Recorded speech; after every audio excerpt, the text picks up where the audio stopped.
এ মোদি, তুই তো বলেছিলি সুরক্ষা তো প্রধানমন্ত্রীর দায়িত্বে,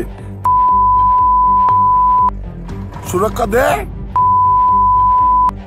ভারতবর্ষের যতগুলো দুর্ঘটনা ঘটেছে তোর আমার, এগুলো দে। মোদি, তোর আমলে যা সেনা মরেছে বছরে মরিনি স্বাধীনতার পরে।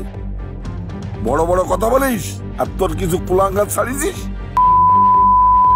কুলাঙ্গার গুলো সামলা। পাকিস্তানের চর, পাকিস্তানের দালাল।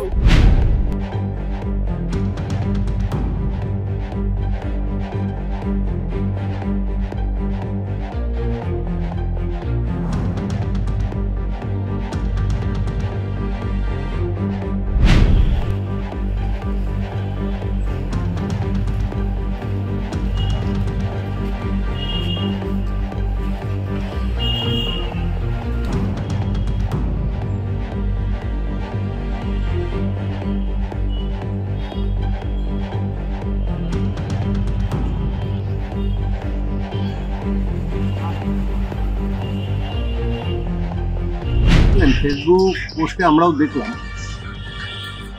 গোপালনগর থানার অন্তর্গত আকাইপুরে বাড়ি, যে এত কুরুচিকর মন্তব্য একজন ভারতবর্ষের প্রধানমন্ত্রীর নামে করেছে, এটা একজন ভারতবর্ষের নাগরিক হিসেবে এটা লজ্জা। আর যিনি করেছেন আমি জানি না তিনি কে আর তিনার পরিচয় কি, তো আমার মনে হয় না উনি ভারতবর্ষের নাগরিক। আমার ধারণা, হয়তো ভুল হবে না, উনি এই দেশের লোক না, নিশ্চয়ই কোনো পাকিস্তানপন্থীর লোক না। তাহলে দেশের যদি নাগরিক হতো তাহলে একজন ভারতবর্ষের প্রধানমন্ত্রী, যে 140 কোটি মানুষের প্রধানমন্ত্রী, তার নামে এই ধরনের মন্তব্য উনি করতেন না, এই ভাষাই বলতেন। এর দৃষ্টান্তমূলক শাস্তি চাই, শুধু তাই নয়, এটা তদন্ত করা হোক যে কোনো জিহাদির সাথে সম্পর্ক।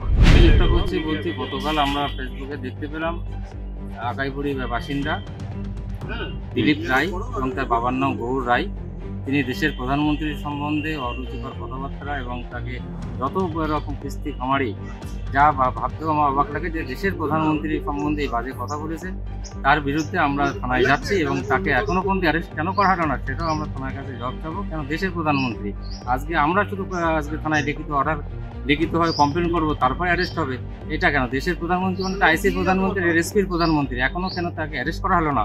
অ্যারেস্ট না করে তাকে এখনো তাকে রেখে দেওয়া হয়েছে, এটাও আমরা থানায় জানতে চাইব। তো তাই না, যদি আগামী 24 ঘন্টার মধ্যে অ্যারেস্ট না হয় আমরা তার বিরুদ্ধে পথে নামবো এবং দেশের প্রধানমন্ত্রীর সম্বন্ধে যে বাজে কথা বলেছে, আশা করি আগামী দিনে যে শুধু প্রধানমন্ত্রীর নাম, প্রধানমন্ত্রী, মুখ্যমন্ত্রী, দেশের যারা গৌরব, তাদের সম্বন্ধে কোনো সাধারণ মানুষ যেন কোনো বাজে কথা বলতে না পারে, তার জন্য দৃষ্টান্তমূলক শাস্তি আমাদের ভারতবর্ষের প্রধানমন্ত্রী, সে তো সকলের প্রধানমন্ত্রী। একজন ব্যক্তি দীপক রায়, ডাক নাম কালু, বাবার নাম গৌর রায়, ওর বাড়ি হচ্ছে আকাইপুর। আমরা খোঁজখবর নিয়ে দেখি তিনি ভারতবর্ষের যে প্রধানমন্ত্রী, সে সকলের প্রধানমন্ত্রী, তার বিরুদ্ধে অশালীন ভাষায় যে গালাগালি করেছে তার জন্য বিরুদ্ধেই আমরা বনগাঁ থানায় এসেছি ডায়েরি করতে, এবং আমরা রাজ্য নেতৃত্বের কাছে এটা পাঠিয়েছি, জেলা নেতৃত্বের কাছেও পাঠিয়েছি। আমরা কি কোনো দল করে? এখনো রাজনৈতিক পরিচয় আমরা জানতে পারিনি, কোনো রাজনৈতিক দলের সাথে যুক্ত আছে কিনা, এটা পুলিশ তদন্ত করলে জানা যাবে যে কোনো রাজনৈতিক দল উনি করেন কিনা। আমরা এখনো জানতে পারিনি যে উনি কোনো রাজনৈতিক দলের আছে কিনা। আমরা কোনো একটা ফেসবুক অ্যাকাউন্টের মাধ্যম থেকে আমরা এটা জানতে পারি, তারপর আমরা রাজ্য নেতৃত্ব এবং জেলা নেতৃত্বের কাছে এটা পাঠিয়ে।